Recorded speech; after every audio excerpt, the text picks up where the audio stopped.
Pak, Pak Giri, permisi Pak. Yuk, kenapa? Ini di room berapa ya Pak? Soalnya nggak kelihatan roomnya Pak. Room, bentar. Belum diinfoin di Telegram Pak soalnya. Nggak tahu. Coba WA Bu Indri. Kamu bisa nggak kontak Bu Indri? Iya Pak, siap Pak.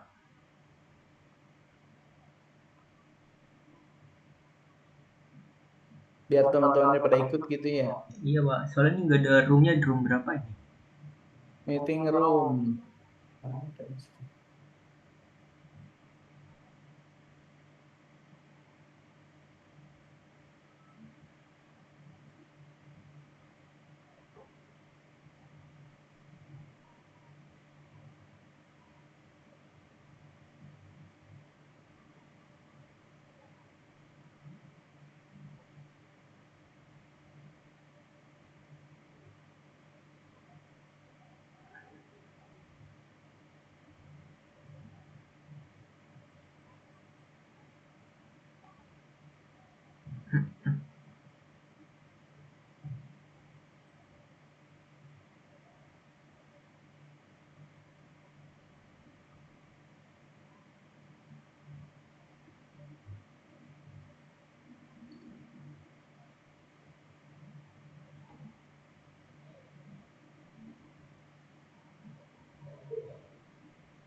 Oh.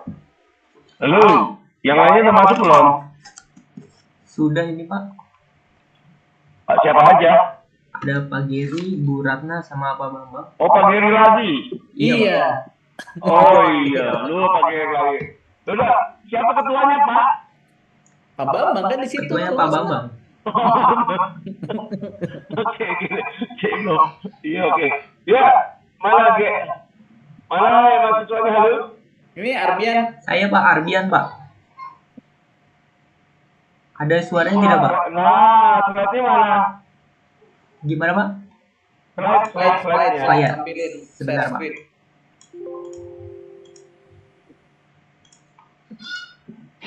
Ini udah sidang tugas akhir ya? Belum Pak. Itu Baru kok ini belakangnya backgroundnya sidang tugas akhir. dari Telegram ini Pak, soalnya suruh pakai ini. Oh iya, oke. Siapa namanya? Arbian. Arbian. Ya. Kita kasih 10 menit ya Arbian untuk presentasi, lalu nanti dilanjutkan dengan tanya jawab ya. Silakan Arbian. Oke. Assalamualaikum warahmatullahi wabarakatuh. Selamat siang. Terima kasih kepada Bapak Geri, Bapak Bambang, sama Ibu Ratna.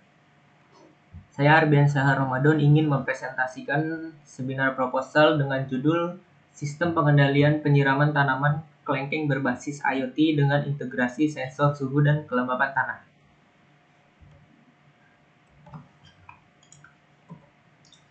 Masuk ke bab pertama, ini ada latar belakangnya. Kelengkeng atau Dimocarbus longan yaitu buah tropis yang bernilai ekonomi tinggi. Tetapi pertumbuhannya sedikit sensitif terhadap suhu dan kelembapan tanahnya. Permasalahannya perubahan iklim dan kondisi lingkungan tidak stabil. Maka solusinya penerapan IoT untuk pemantauan dan pengendalian otomatis. Dengan konsep Smart Garden, penyiraman otomatis, pemantauan suhu dan kelembapan tanah. Notifikasi kondisi tanaman real time-nya dengan tujuan meningkatkan efisiensi air dan perawatan tanaman yang berkelanjutan. Lalu identifikasi masalah. Pertama, ada kelembapan tanah yang sulit dikontrol secara manual. Kedua, suhu lingkungan tidak stabil. Ketiga, penyiraman manual tidak efisien dan sering tidak tepat waktu. Yang keempat, kurangnya teknologi pemantauan yang efektif. Selanjutnya, rumusan masalahnya. Bagaimana merancang sistem penyiraman otomatis berbasis IoT untuk kelengkeng? Kedua, bagaimana memantau suhu dan kelembapan tanah secara real time?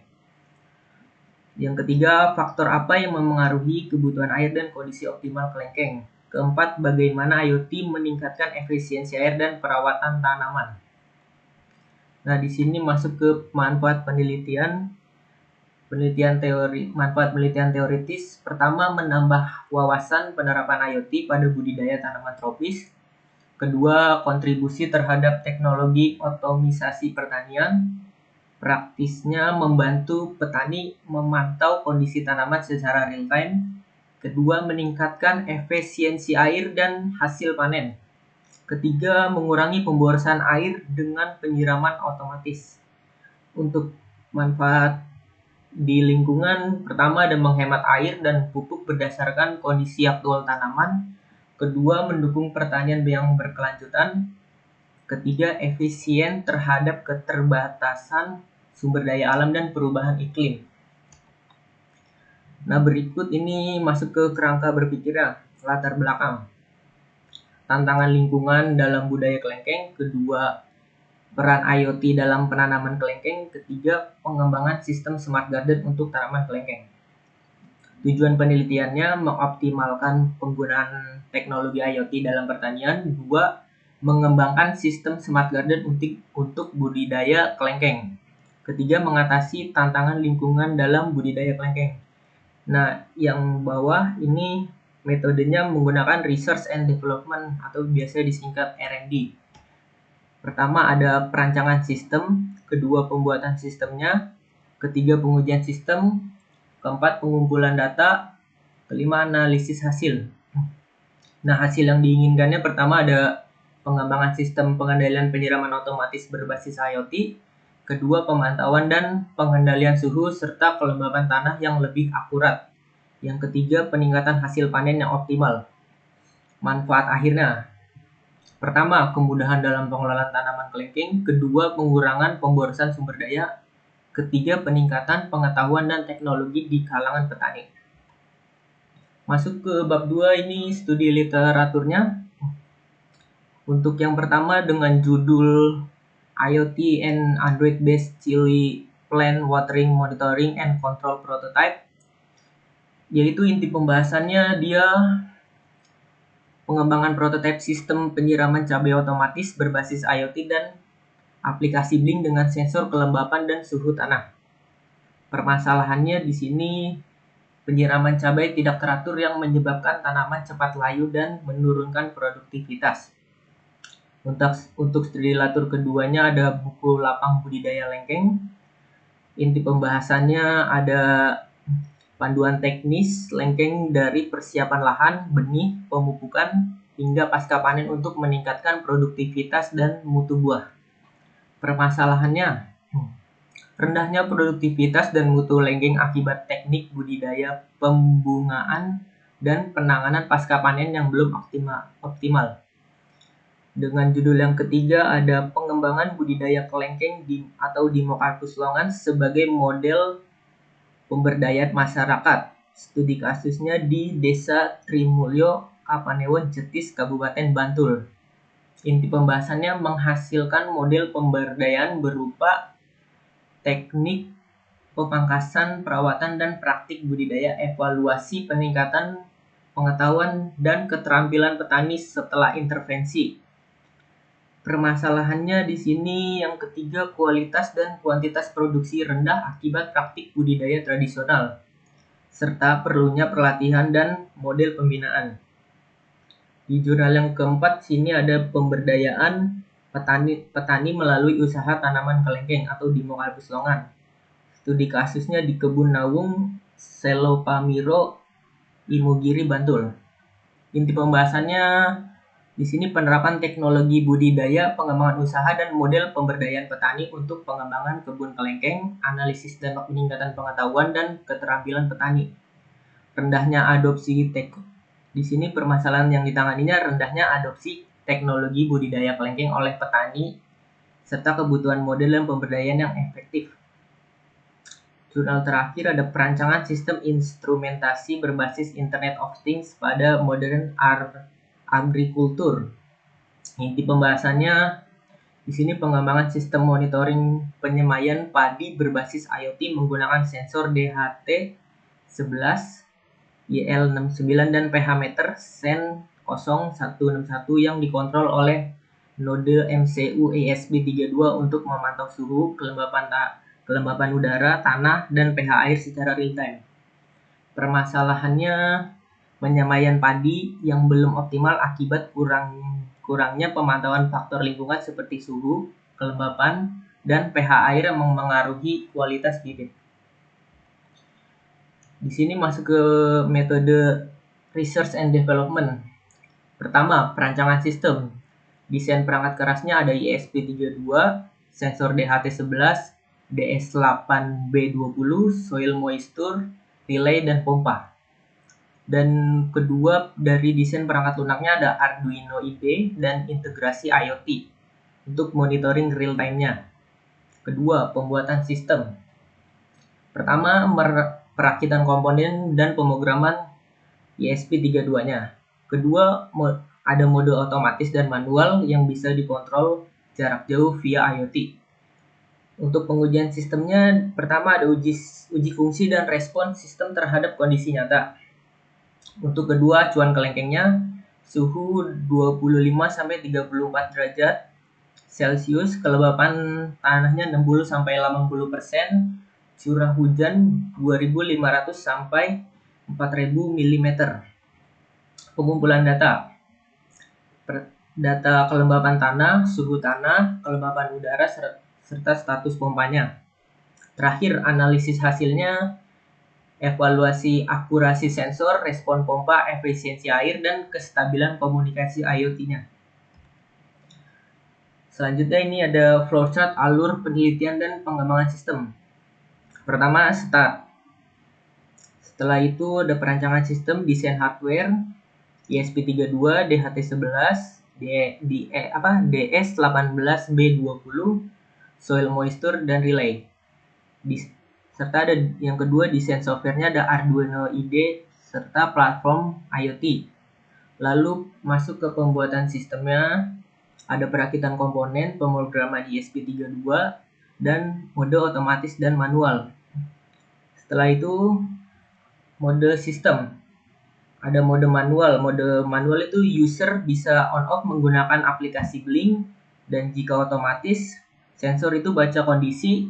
Jika kelembapan di bawah 60%, maka jika di bawah 60% maka pompa mati. Jika iya, pompa menyala. Tetapi jika kelembapan sudah di atas 80%, pompa akan mati. Jika tidak di atas jika tidak di 80%, maka pompa tidak menyala. Selanjutnya ini ada komponen-komponennya. Di sini ada ESP32, yaitu untuk mikrokontrolernya atau pemrogramannya. Ini capacitive soil moisture sensor, yaitu sensor kelembapan tanah. Ini ada sensor DS18B20 waterproof. Ini untuk sensor suhu. Ini sensor DHT11 untuk informasi dari capacitive soil moisture sensor sama sensor suhunya. Ini ada pompa mini DC 5 volt untuk menyalurkan airnya. Di sini ada LCD 16x2 menampilkan suhu dan kelembapan dan setting modenya. Lalu di sini ada modul relay 1 channel untuk mengontrol pompa air yang bisa on off-nya, mode on off-nya. Lalu ini ada adaptor 9 volt atau 2 ampere sebagai arus daya kepada alat. Lalu yang terakhir ini ada 12C LCD modul sebagai penghubung terhadap semua alat IoT-nya.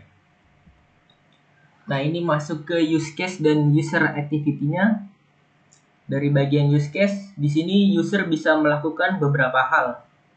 Pertama, user bisa memantau data sensor, suhu dan kelembapan tanahnya. Kedua, user bisa menerima notifikasi kondisi tanaman. Ketiga, user bisa mengatur ambang batas kelembapan tanahnya. Keempat, melihat status penyiraman. Yang kelima, bisa mengaktifkan atau menonaktifkan sistem secara manual. Lalu masuk ke user activity-nya. Pertama, user menyalakan sistem. Lalu sistem membaca sensor, suhu, dan kelembapan tanah. Setelah itu dikirim ke ESP32 untuk diproses. Lalu sistem membaca apakah kelembapan di bawah batas minimum. Sistem memvalidasi jika iya, maka pompa menyala. Jika tidak, pompa mati. Jika memvalidasi dia di bawah minimum, maka pompa menyala, lalu mengirimkan notifikasi pompa menyala kepada user. Setelah itu, user memantau status melalui dashboard. Selanjutnya, kesimpulan. Kesimpulan dari penelitian ini adalah bahwa sistem penyiraman otomatis berbasis IoT dirancang untuk membantu proses pemantauan dan pengendalian kelembapan tanah pada tanaman kelengkeng secara real-time. Perancangan sistem ini memanfaatkan sensor kelembapan tanah sebagai pendeteksi kondisi lingkungan, mikrokontroler ESP32 sebagai pusat pengendali, serta aplikasi Blink sebagai monitoring jarak jauh. Dari hasil perancangan yang telah dilakukan, diperoleh rancangan sistem yang diharapkan mampu bekerja secara otomatis dengan menyalakan pompa air ketika nilai kelembapan tanah berada di bawah ambang batas yang ditentukan, dan berhenti ketika kondisi tanah telah optimal.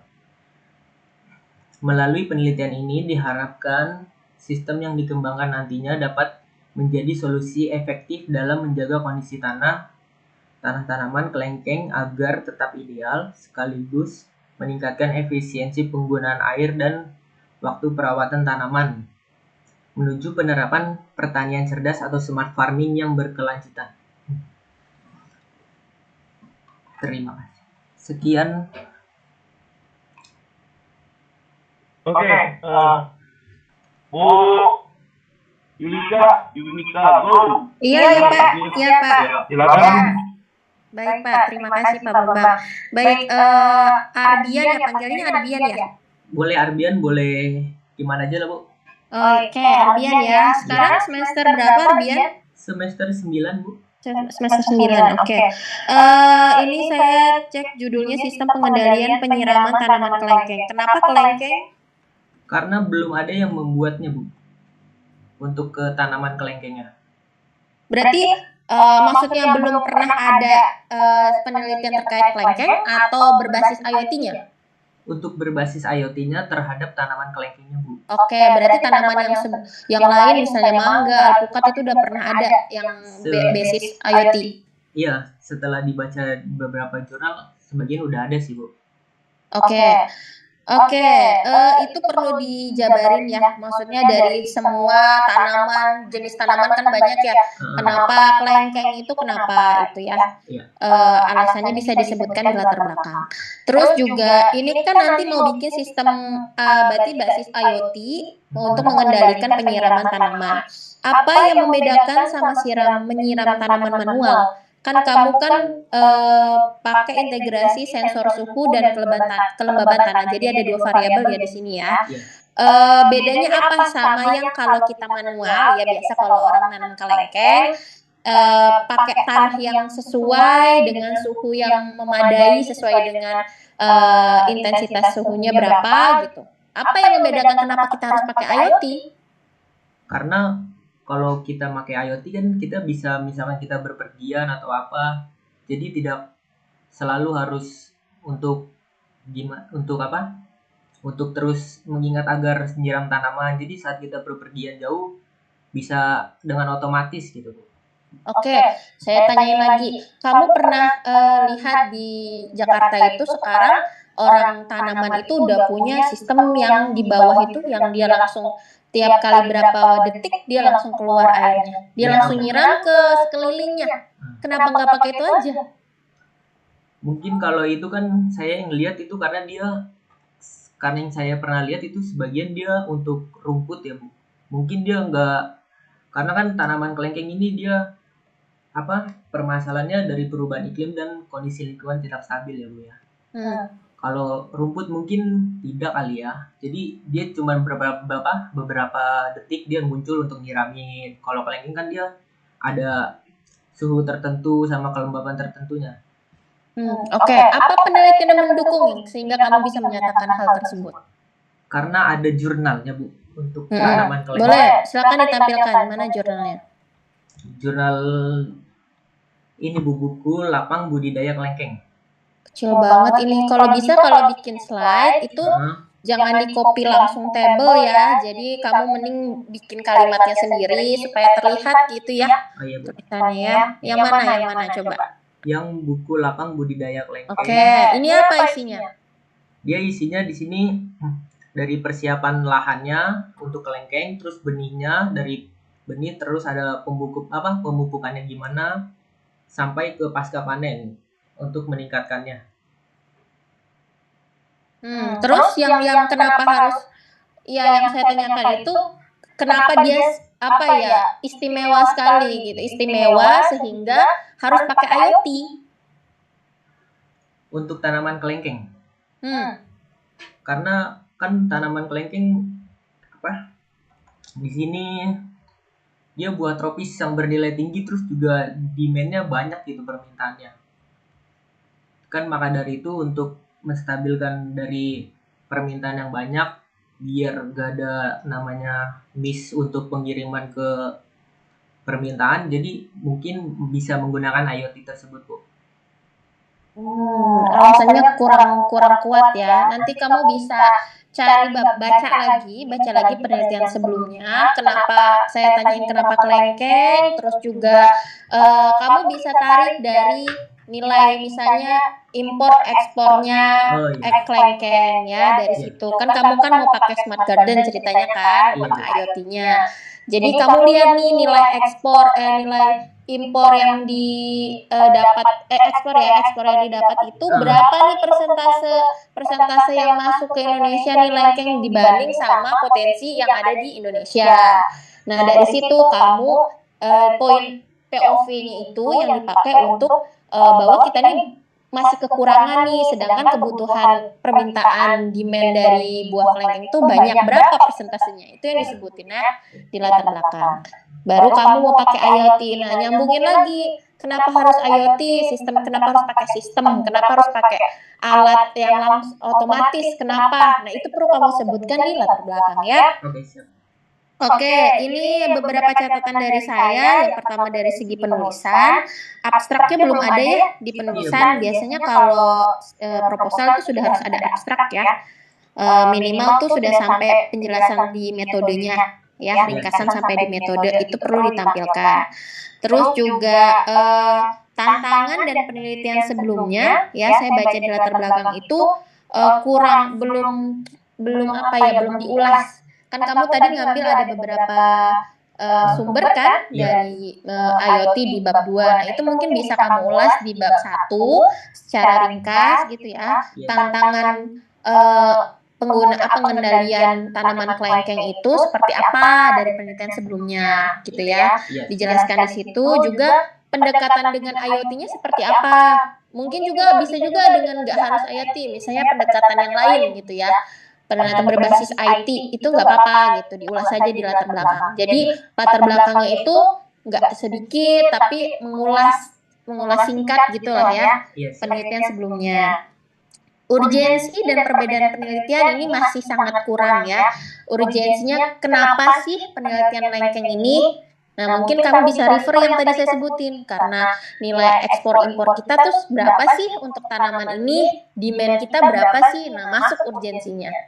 Ya, nah akhirnya kenapa penting? Terus urgensi IoT-nya itu kenapa gitu? Kenapa sih harus pakai IoT? Padahal kalau misalnya orang yang seneng tanaman, dia pasti akan take care sama tanamannya gitu, akan jaga baik-baik gitu kan. Nah kalau ya udah, kalau jaga pasti dia tahu timingnya jam berapa. Ataupun misalnya bisa juga pakai sistem otomatis, udah banyak kok alat sistem otomatis. Nah kenapa kamu mau buat alatnya gitu kalau udah ada gitu. Nah itu perlu kamu jelasin di latar belakang ya. Makanya kenapa harus pakai IoT ya. Terus saya masih penasaran kenapa hanya 2 variabel saja yang dipakai. Ini ada sensor suhu sama kelembapan tanah. Kenapa? Karena itu dari jurnalnya cuma itu doang sih, Bu. Dari yang saya baca. Oke. Berapa jurnal udah dibaca? Saya bagian kelengkeng bagian cuma 3 ini, Bu, yang dari kedua, ketiga, dan keempatnya. Oke, dari semua jurnal itu variabel apa yang mereka pakai? Rata-rata dia ada yang kelembapan suhu, terus juga seperti kelembapan tanahnya, terus tadi ada suhu di bawah harus 25 sampai 34 derajat. Sama intensitas hujan misalkan 2000 sampai 4000 mm gitu. Oke. Ini saran saya kalau bisa ditambahkan beberapa faktor yang lain, cari jurnal pendukung tambahan, karena pengendalian penyiraman tanah itu banyak faktor yang mempengaruhi sehingga tanaman itu jadi gitu ya. Kalau kita lihat ada beberapa faktor penyiraman tanah, misalnya suhu, terus kelembapan tanah, ya betul ya. Terus jenis tanamannya juga dilihat. Terus juga usia tanaman. Ada nggak itu? Kamu harusnya masukin variabel itu, usia tanaman itu cocok apa tidaknya gitu ya. Terus ya beberapa faktor yang lain harus ditambahkan ya. Jadi saya sih mintanya jangan terpaku di 2 variabel ini. Khawatirnya nanti hasil analisanya kurang. Iya, Bu. Jadi harus mungkin biasanya standarnya sih kalau analisa itu 3 sampai 5 variabel yang dianalisis ya. Ya. Oke. Nanti ditambahkan, terus kerangka berpikir nanti perbaiki ya kerangka berpikirnya itu kamu kalau lihat di beberapa menjadi referensi aja di skripsi ya, itu tuh kerangka berpikirnya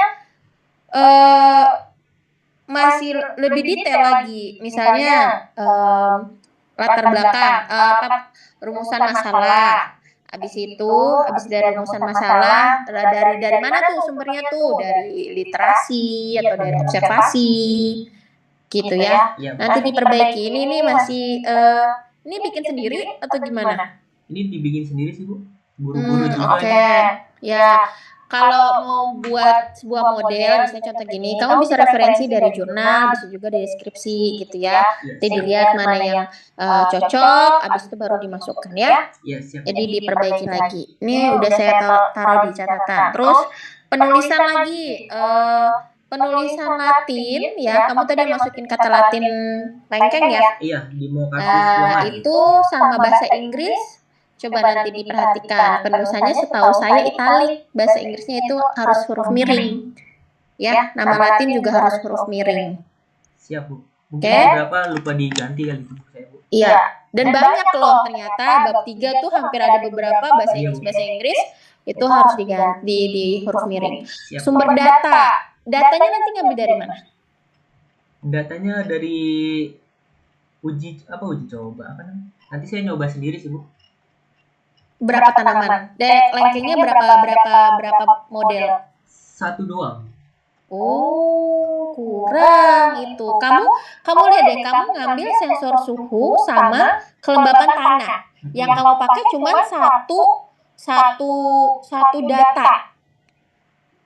Nggak valid itu kalau kayak gitu. Hasilnya pasti nggak akan valid karena kita kan ngelihatnya dari tanah itu ada jenis tanahnya ada banyak. Jenis tanah itu ada tanah yang lembab sekali, ada yang kering, ada banyak macam-macamnya. Suhu itu kamu harus pertimbangkan suhu di wilayah kamu tinggalnya di mana? Di Jakarta Utara, Bu. Jakarta Utara sama Jakarta Barat suhunya beda. Nah, itu data itu. Iya. Kamu kalau ngambil data, ngambil misalnya ambil di misalnya di orang jual jual tanaman misalnya jual buah lengkeng jual tanaman lengkeng di wilayah A, B, C, D gitu. Cek juga jenis tanahnya jenis tanah apa yang mereka pakai. Jadi itu variasi data itu perlu untuk memastikan hasil analisanya bagus atau tidaknya. Ya, jadi jangan cuma satu data, itu kurang sekali itu datanya ya. Oke, siap, Bu. Ya, ditambahkan lagi use case sama activity juga nanti silakan dicek di proposal atau skripsi yang sudah ada itu gambarnya use case itu gambarnya kurang tepat ya. Activity diagramnya itu harusnya beberapa kegiatan yang dilakukan di use case. Jadi ada banyak activity-nya. Kamu misalnya use case kamu ada 5, activity-nya ada 5. Gitu ya. Iya, Bu, siap, Bu. Ya, testing sistemnya pakai apa? Testing sistem bagaimana, Bu? Mas. Testing sistem. Kan ini IoT, berarti ada sistemnya dan juga ada perangkatnya. Gimana cara kita tahu ini berhasil atau enggaknya? Pakai apa? Kalau untuk sistem IoT-nya saya pakai aplikasinya Blink. Untuk pemrogramannya dari Arduino IDE sih, Bu. Oke, yang sistemnya sendiri nanti kalau udah jadi, kalau udah jadi sistem yang di tes ini pakai apa nanti? Cara ngeceknya dia berhasil atau enggak? Dari pemantauan Arduino IDE-nya, Bu. Oke, udah disebutin di ininya di bab 3? Belum sih, Bu. Belum dimasukin. Oke.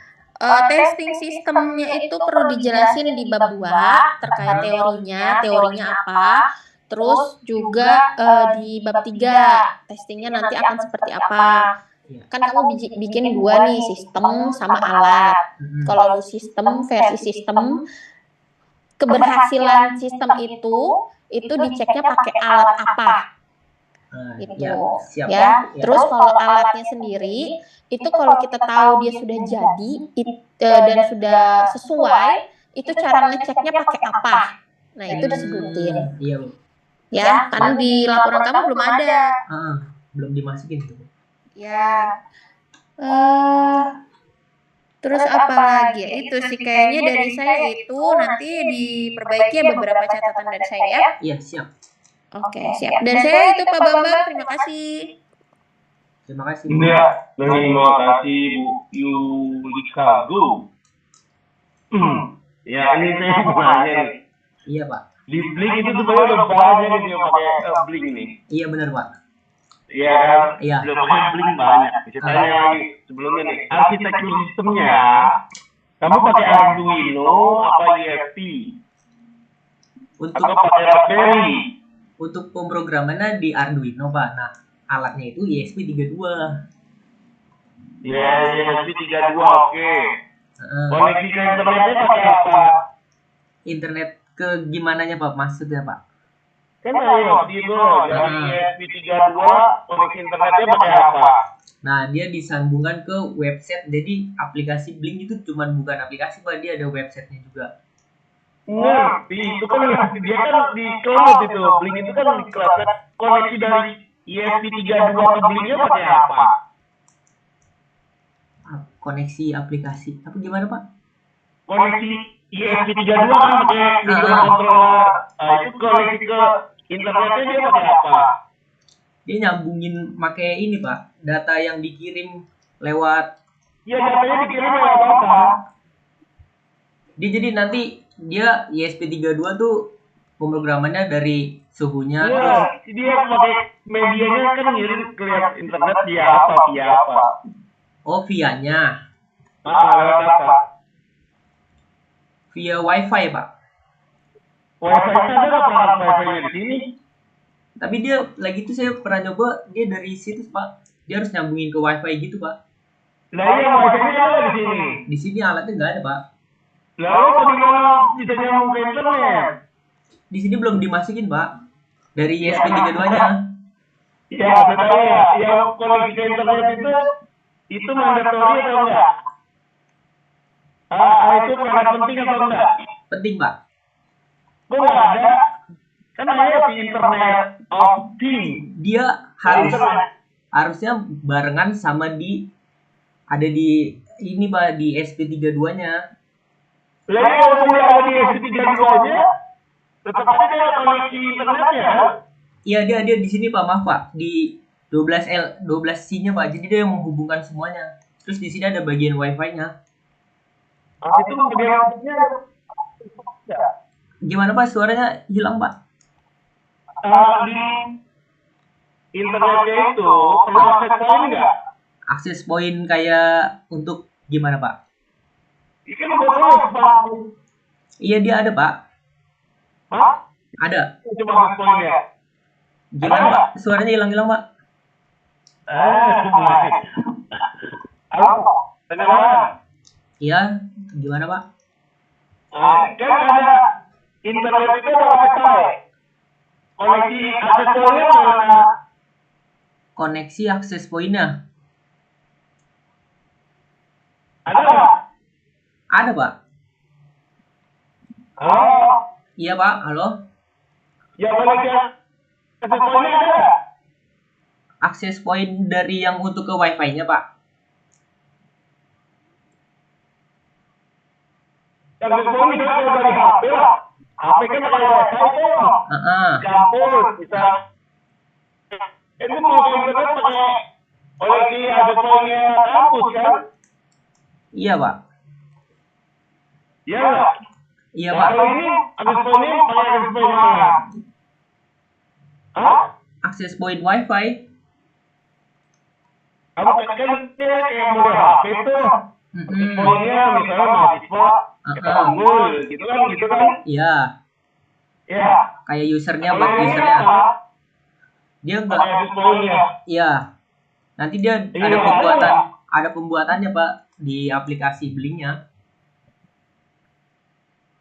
Untuk akses poinnya kayak gitu Pak. Oh, ya satu ya. Ini model greenhouse. Gimana Pak? Sama apa? Ini Gimana? model greenhouse. Maaf Pak. Halo? Halo. Ya ini mau model greenhouse atau ruangan terbuka? Ini untuk ruangan terbuka sih paling nanti Pak. Nggak pakai greenhouse. Sepertinya nanti dikondisikan lagi gimana ya? Iya, karena enggak ini masalahnya pengaturan suhunya. Kalau pengaturan suhunya Pasti Kalau tuh. terbuka susah. Iya sih Bagaimana benar. kalau kita aturan suhunya? Rada susah emang. Nah iya misalnya udah panas, apa yang dilakukan?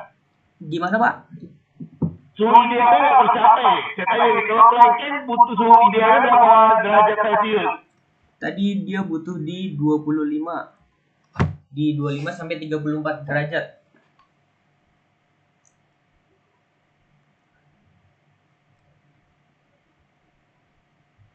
Halo Pak?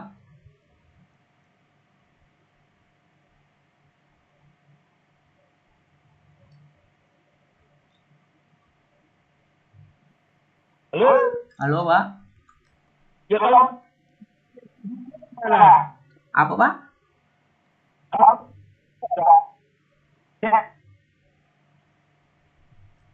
Maaf Pak, di saya suaranya hilang-hilangan Pak.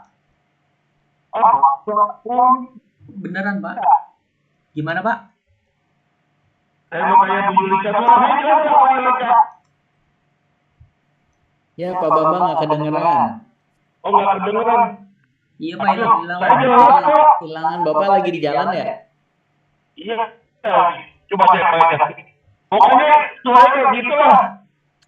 Oke. Ya yang ngerti. Nanti dibuat, saya bilang kayak greenhouse aja, dibuat kayak greenhouse jadi lebih mudah. Oh iya siapa? Use case-nya ada greenhouse gitu ya Pak Bambang. Jadi terkontrol. Jadi ngatur suhunya tuh gampang. Siapa? Gimana? Ya ampun. Aduh. Maaf. Dibuat greenhouse aja. Iya siapa? Maaf. Ya. Ya. Oke, kalau gitu dari saya mungkin Pak Giri silakan Pak Giri. Ya Pak Bambang terima kasih. Bu Ratna juga. Ya Arbian ya. Jadi masukan dari penguji sudah dicatat. Iya. Jadi pertama kalau yang dari Bu Ratna urgensi gitu. Kenapa pindah ke sana ke kelengkeng? Barangkali itu perlu dituliskan. Kedua yang dari Pak Bambang, kalau misalnya kita studinya di greenhouse terkontrol, jadi device-nya hanya fokus ini aja, pemberian itu aja gitu ya. Iya benar. Khawatirnya nanti loss itu. Itu barangkali perbaikannya nanti dimasukkan saya dalam laporan. Iya siap. Oke, makasih dari saya Pak Bambang. Silahkan.